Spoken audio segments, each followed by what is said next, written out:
Andagt for Københavns Dom.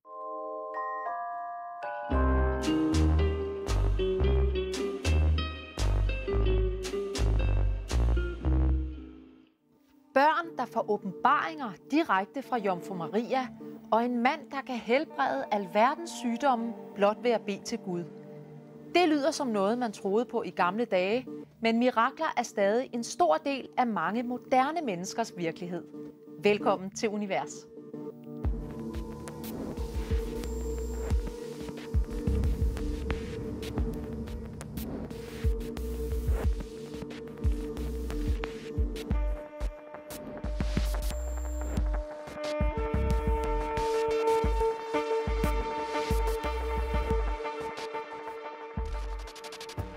Et mirakel, det er, når Jesus går på vandet, når en uhelbredelig syg pludselig bliver rask, eller når der sker noget, som vi bare ikke kan forklare. Jesus, jeg beder om, at du tager depressionen væk og kommer med glæde ind i hjertet. Jeg tror, I er kommet for at opleve Guds kraft. Er det ikke rigtigt? Jeg skal bare formidle en bøn, og så er det Guds kraft, der skal komme og møde de mennesker. Så enkelt er det, kære venner. Men det er rigtigt, at de har virket lige siden. Jeg tror simpelthen, det er mirakel. Det tror jeg selv på. Velkommen til mine gæster her i aften. Niels Christian Hvidt, du er teolog og forsker blandt andet i sammenhængen mellem mirakler og helbredelse, og tro og helbredelse. Og også velkommen til dig, Jens Grundahl, som er psykolog, og du har beskæftiget dig indgående med religiøse erfaringer og mirakler. I har faktisk begge to også skrevet bøger om mirakler og forsket i begrebet. Niels Christian Hvidt, hvorfor er du så optaget af mirakler? Jamen, altså jeg er uddannet teolog fra Københavns Universitet, og havde så den oplevelse af den erfaring i starten af mit teologistudie, at jeg var på besøg på en ø, der hedder Patmos, som er i det græske øhav. En ø, som er meget vigtig for den ortodokse kirke. Men også det sted, hvor den sidste bog i Bibelen er skrevet. En bog, som består af en række visioner. Så det sted er sådan i sig selv et meget enigmatisk, meget mysteriøst sted. Derfor tænkte jeg, det kunne altså være interessant at undersøge, hvad er der med troen på under og på mirakler i dag, og giver det teologisk mening også i en moderne tid, at kunne tale om det og kunne formidle omkring de her ting. Og Jens Grundahl, som psykolog, hvorfor er du så fascineret af mirakler? Jamen, jeg er optaget af det, fordi det bevæger os ud til kanten af det, vi mener at vide, og ud til den kant, hvor videnskab eller videnskabens domæner og troens domæner støder sammen. Og det kommer vi til at høre mere om. Men først så skal vi møde en mand, som ikke bare tror på mirakler, han udretter dem også selv. Han kan nemlig helbrede alverdens sygdomme blot ved at bede en bøn. Jesus, jeg beder om, at du tager depressionen væk og kommer med glæde ind i hjertet. Jeg beder om, at du fylder hende med din fred. Ja, Jesus, vi beder om, at du griber ind. I 27 år har Hans Berntsen og hans kone Inge rejst Danmark tyndt med et formål. Jesus, jeg beder om, at hjertet må være stærkt. I Jesu navn. Amen. At helbrede med Guds kraft. Ja. Det tilbud er der mange, der har taget til sig denne lørdag eftermiddag. Jeg tror, I er kommet for at opleve Guds kraft. Er det ikke rigtigt? Godt at se jer alle sammen. Med til mødet er også Mie Fogh. Hun blev i 1998 alvorligt skadet, da hun blev sparket af en af sine heste. Den højre albue blev knust, og efter en række operationer fik hun af lægerne at vide, at der ikke var mere at gøre. Hun måtte leve med stærke smerter og en lam arm resten af livet. Men så langt om længe, så blev jeg jo skubbet op på stolen foran Hans. Efter nogle år tager hun modvilligt med til et møde, hvor Hans Berntsen beder for, at hendes arm skal blive helbredt. Jeg var nok den største skeptiker, der kan lokkes ind til sådan noget her. Og alligevel så får jeg lov at opleve et kæmpe mirakel. Jeg er født og opvokset i et ganske almindeligt hjem. Jeg har aldrig været troende eller noget som helst. Og så skulle ned til sådan noget, det synes jeg var pjat. Men et eller andet har mødet med Hans Berntsen gjort ved Mie Fogh. Dagen efter er der i hvert fald sket noget med hendes arm. Da jeg vågner søndag morgen, der sidder min mand og kigger på mig, og tårerne de triller ned af kinderne på ham, så siger han, Mie, da du lærer at sove, der var alle 5 fingre strømmet ud på din højre arm. Jeg siger, det kan ikke passe, siger så, fordi det har jeg jo set, det hænger jo ingen steder sammen. Men det er rigtigt, at de har virket lige siden, altså de har fungeret lige siden. Og der bliver jeg nok sådan lidt, det kan simpelthen ikke passe. Altså, så er der nok mere mellem himmel og jord, end man lige sådan umiddelbart er klar over. Jamen jeg tror helt enkelt, der sker det, vi beder om. Vi beder til, vor far i himlen, og vi beder i Jesu navn, fordi det har han givet os autoritet til, og fuldmagt til at bruge hans navn. Og så kan vi bede om, at Gud møder det behov, den enkelte person nu har, om det er noget fysisk, eller det er noget psykisk. Og som sagt, så er det jo ikke noget anstrengelse for mig, fordi jeg skal bare formidle en bøn, og så er det Guds kraft, der skal komme og møde de mennesker. Og det er så det, vi oplever. Gå og rejse dig.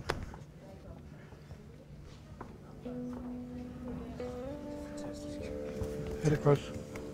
Jeg har problemer med følelse i knæet og ud fødderne.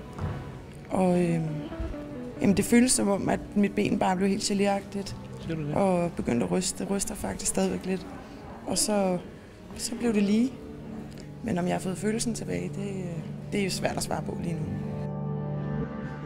Jens Grundahl, tror du, at det er Guds kraft, der har fået den her arm til at bevæge sig igen? Ja, det er ikke godt at vide, hvad det er, men der sker jo noget med hende.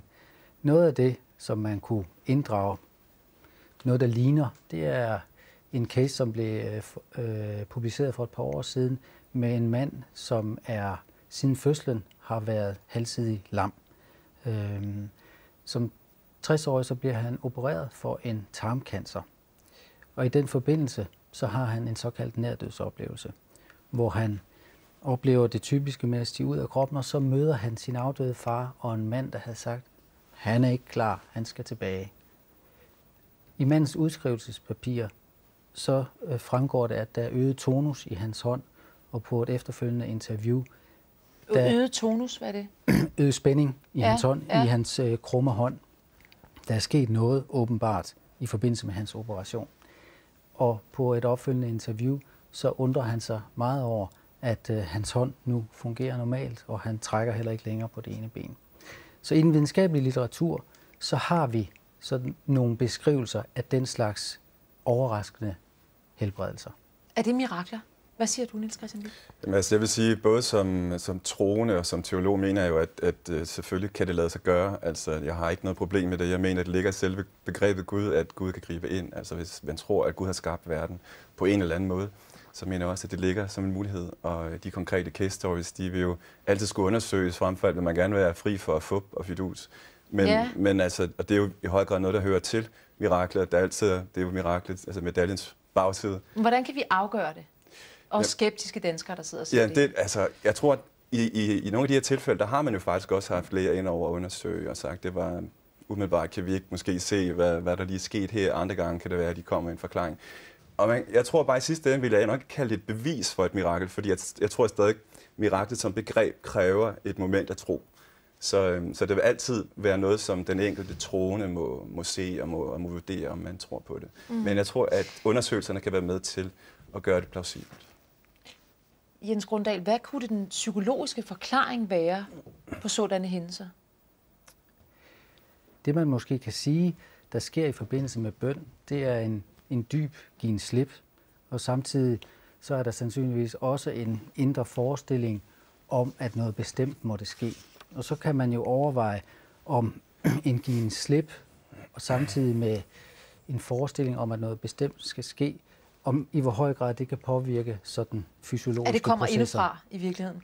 Ja. Men vi så her før i indslaget, at der faktisk sad rigtig mange og håbede på et mirakel via Hans Berntsen.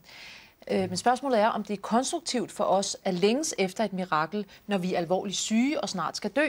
Nej, mener en hospitalspræst, som til daglig har eksistentielle samtaler med mennesker, der har fået konstateret en livstruende sygdom. Jeg synes, at miraklet langt hen ad vejen er en narsut. Forstået på den måde, at det er noget, vi kan hænge os i. Og det er noget, der får os til at gå med skyklapper.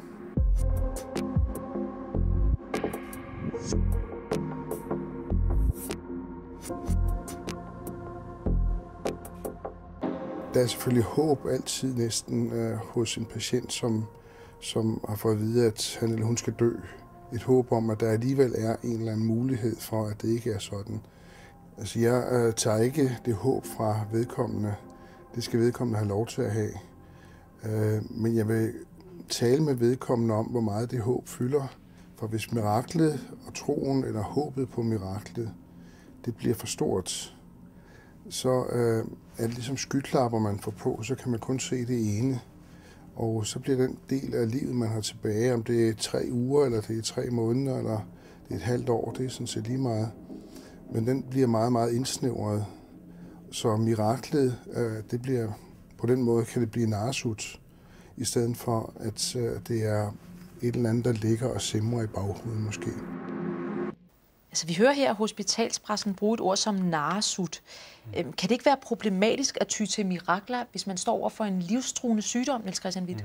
Jo, jeg mener også, at der er rigtig mange faldgrupper, når vi taler om mirakler. Det kan være, mirakler kan være meget farlige, hvis man får den så at sige, galt i halsen, hvis man stirrer sig blind på den. Så jeg er meget enig i den vurdering. Det må jeg klart sige. Vi har også eksempler på folk, der i den grad tror, at Gud allerede har givet os sit rige og har åbnet himlen, og så er det op til os ligesom at skulle trække de her mirakler ned, så det bliver nærmest vores skyld, hvis de så ikke sker. Men altså, hvordan undgår vi den fælde, som hospitalspræsten påpeger, og som I jo tilsyneladende er enige i? Jamen for mig at se, er det at understrege en afmægtighedsdimension. At ja, der er måske grund til at håbe, men samtidig så må man også være åben for, at livet skal slutte nogle gange før tid. Men det må man forsøge at favne.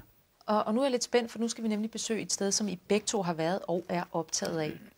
For Hans Berntsen, som vi så før, er ikke den eneste, der har kontakt til de højere magter.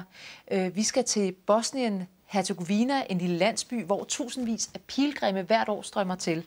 Her bor nemlig 6 mennesker med ganske særlige evner. Set udefra ser den lille landsby Medjugorje i Bosnien-Herzegovina ikke ud af meget. Men byen har nu i næsten 30 år været centrum for et af den kristne kirkes mest spektakulære mirakler. 6 af byens børn begyndte i 1981 at få det, de beskrev som åbenbaringer fra Jomfru Maria. Børnenes oplevelser er flere gange blevet undersøgt. Her er det en italiensk undersøgelse i 1984. Ingen har dog kunne give en forklaring på det, der sker, når de 6 får en åbenbaring. I dag er børnene blevet voksne, og 3 af dem får stadig daglige åbenbaringer fra Jomfru Maria. Mariana her får sine åbenbaringer hver måned, og altid den anden dag i måneden. Vi står uden for Sinakolo og venter på at blive lukket ind til en åbenbaring, som Mariana får den anden hver måned, hvor Jomfru Maria har sagt, jeg vil gerne mange mennesker kommer.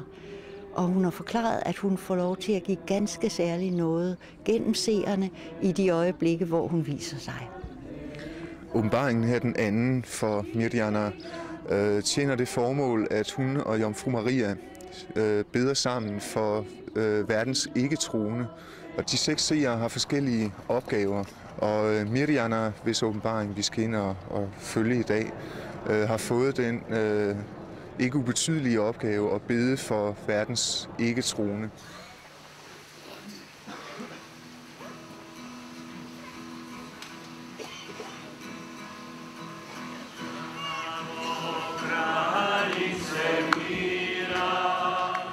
Samtidig er vi heldige dagen efter at få at vide, hvad Jomfru Maria har sagt. Andre gange får vi ikke at vide, hvad hun har sagt. Samtidig taler Jomfru Maria om de kommende vanskeligheder, den kommende straf, det som ligger i hemmelighederne. Og altid beder de sammen for dem, der endnu ikke kender Guds kærlighed. Jens Grundahl, jeg ved, at det har været besøget her i Medjugorje, der blandt andet fik dig til at gå videre med at forske i mirakler. Hvorfor? Jamen, på en meget dramatisk måde kan man sige, her kommer virkeligheden på spil. Fordi, hvorfor i alverden begynder 6 børn i alderen 10-16 år pludselig at knæle på en bjergside? Og det interessante, det er så, at helt fra starten, da de blev slæbt afsted til diverse fagfolk for at få dem til at vurdere, er de påvirket af et eller andet, eller hallucinerer de, eller er der nogen, der har iscenesat denne her optræden. Og gennem årene, så har man så studeret dem, mens de har de her oplevelser af Marias nærvær. Og det, man identificerer der, det er sådan en meget afsondret tilstand, hvor de ikke reagerer som forventeligt på forskellige former for stimuli. Og det er de data, som ligger der er på mange måder ganske udfordrende. Tror du på, at det er Maria, der åbenbarer sig? Det er en helt plausibel forklaring faktisk, når man tager udgangspunkt i data. Fordi de træder ind i en meget afsondret tilstand, og man kan ikke påvirke patologi, eller man kan ikke påvise patologi på nogen måde, så langt som undersøgelserne er løbet hidtil. Hvordan bliver du mødt af andre videnskabsfolk, når du siger det? Jamen, da jeg var i gang med at skrive min kandidatafhandling, der var jeg optaget, som sagt, af spontane helbredelse og tog herned, fordi der var der altså nogen af slagsen. Mm-hmm. Og så vendte jeg hjem med sådan optagelser og testresultater for de her børn. Og da jeg så havde studeret dem, så måtte jeg søge tilbage til min egen disciplin, psykologien, for ligesom at se, at har vi noget inden for psykologien, der ligner det her. Mm-hmm. Og det jeg så stødte på, det er den såkaldte nærdødsoplevelse, hvor man faktisk har på mange måder lignende beskrivelser, når mennesker oplever at træde i kontakt med en anden realitet. Mm. Vidt, tror du, at nærdødsoplevelser af de her mirakler kan sammenlignes? Det er jo alt sammen former for oplevelser af noget hinsides, noget transcendent, men altså, så snart vi taler om mirakler, så taler vi allerede om 1000 forskellige ting. Der sker enormt mange ting. Altså for eksempel et fænomen som Medjugorje, for eksempel. Det er jo både et sociologisk fænomen, der har været 30 millioner pilgrimme siden de her ting startede, så det har været et fænomen i kirken. Men det kan også betegnes som et psykologisk fænomen, men også som et teologisk fænomen. Altså, der er mange, der ser Medjugorje som et udtryk for sådan en kristen form for profeti. Og der har været lang tid, hvor man har set på profeter som nogle i det gamle testamente, der har også været nogle i det nye. Men så er der sådan tavshed. Hvad sker der, hvis Bibelen er givet, og åbenbaringen er fuldendt med Kristus, har Gud overhovedet mere at skulle sige? Er der behov for de her former for erfaringer? Og man kan sige, at den katolske opfattelse omkring det er, at vi har altid brug for at vokse på ny ind i, hvad betyder evangeliet for os i dag? Og hvor er der en fortsættelse af det? Ja, hvor rammer vi ikke plet i dag? Og det er altid det, der sker i de her oplevelser, at de mennesker, der får de her gaver, taler ind i tiden og siger, at det har I misset pointen her i forhold til nogle. Men hvordan kan vi sikre os, altså, at det ikke er fup og fidus? Jamen, altså, jeg har skrevet min doktorgrad om netop kristen profeti, det var min afhandling i Rom. Og det sidste kapitel, det er simpelthen et stort kapitel om, hvordan vurderer man ægtheden af sådan nogle erfaringer. Og der er faktisk en række kriterier, som findes. Altså er personen sund, er personen velbalanceret, skaber det glæde hos personen.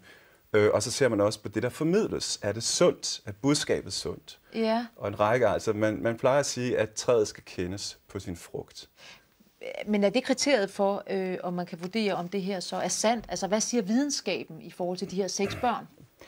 Jamen, fra en videnskabelig synsvinkel, så vil man tage udgangspunkt i de målinger, som er foretaget, mens de har denne her oplevelse.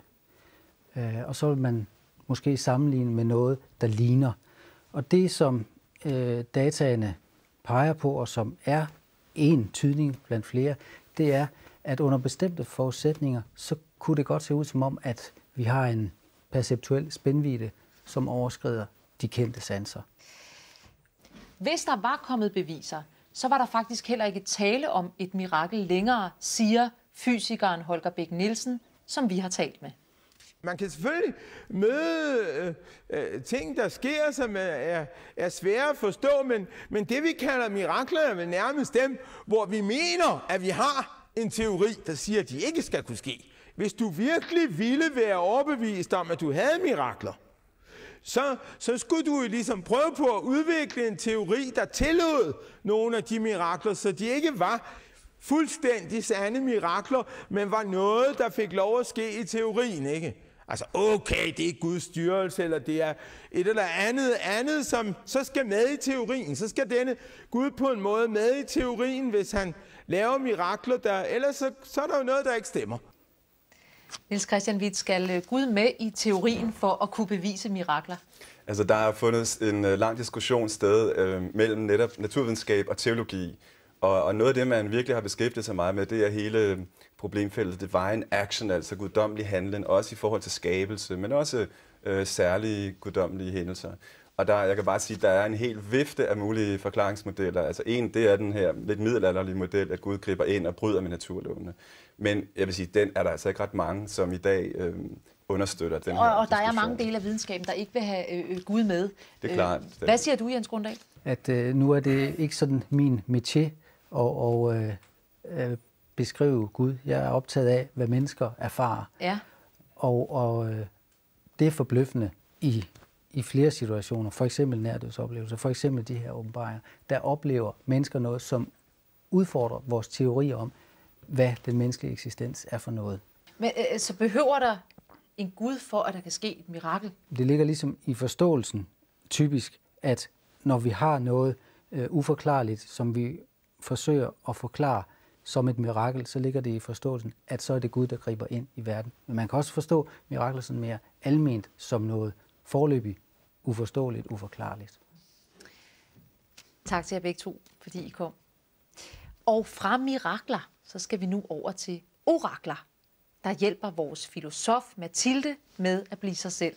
Serien den hedder I 7 sind, og dagens mentor er en kendt politiker.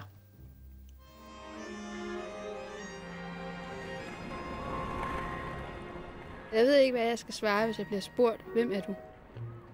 Jeg ved ikke, hvad jeg skal svare.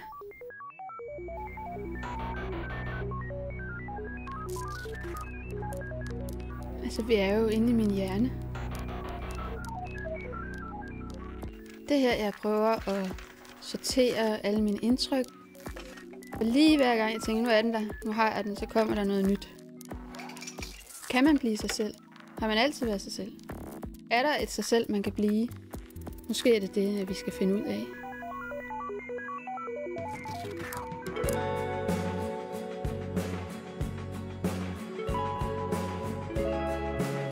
Og jeg vil prøve at opsøge nogen, som mestrer livet.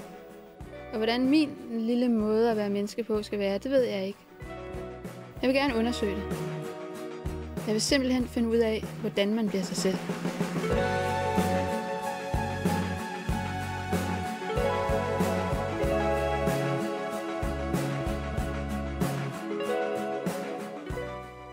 Måske skulle jeg sådan koncentrere mig lidt om nogle af de andre også.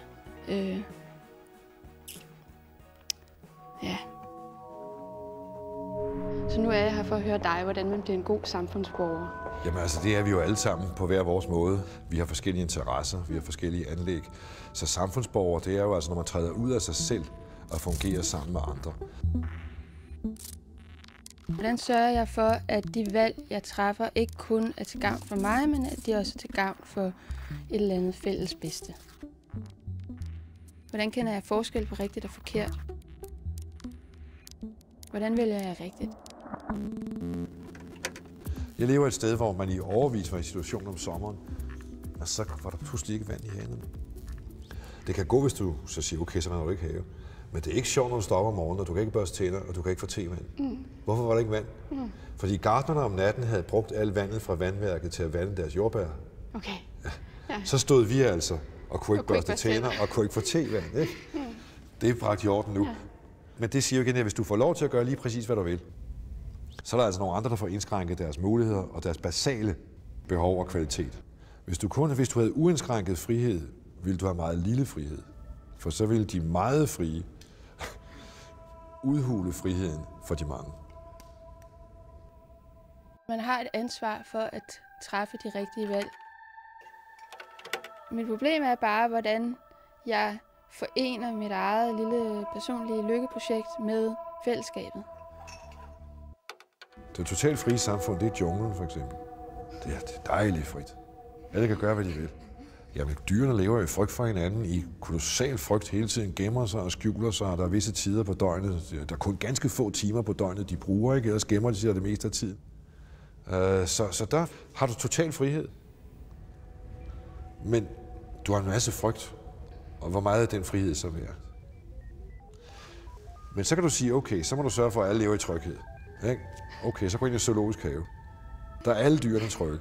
De sidder trygt på i deres tremmer. Jeg tror, at de er ret kede af det. Ja, netop. De keder sig og keder af det. Derfor prøver man jo at lave bedre og bedre zoologisk haver, ikke? Men hvis man har set isbjørnen, så ved man, at den har det i hvert fald ikke godt. Ja. Det er synd. Så den Tryghed vil du heller ikke have.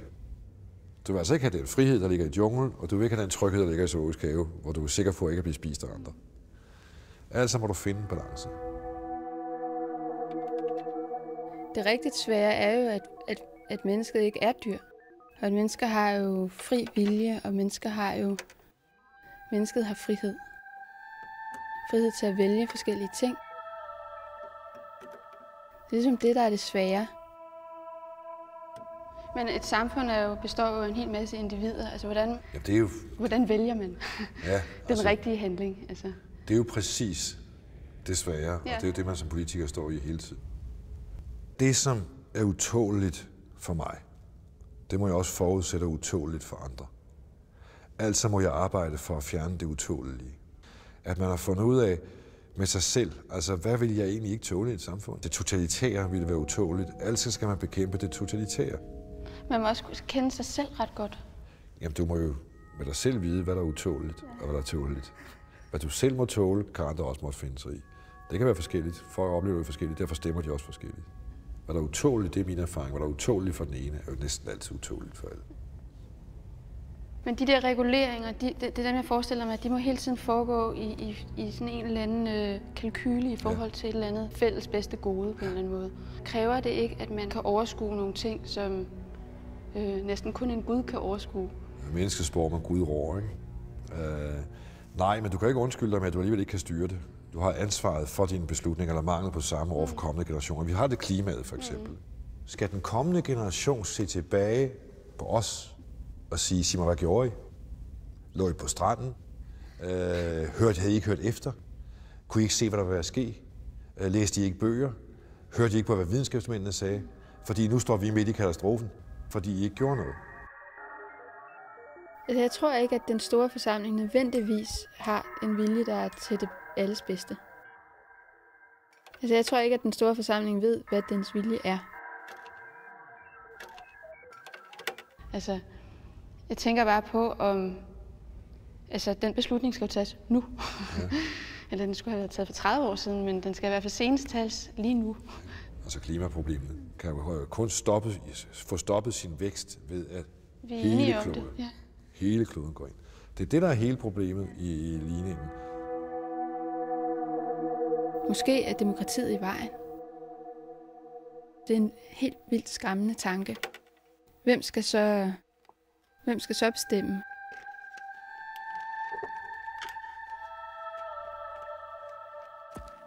I virkeligheden så tror jeg, det vil være til gavn ikke bare for mig selv, men også for fællesskabet, at jeg kommer lidt på afstand af det.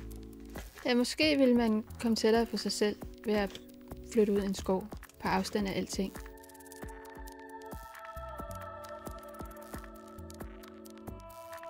Man kan ikke stå udenfor, synes jeg ikke. Men man kan godt prøve at se det udefra.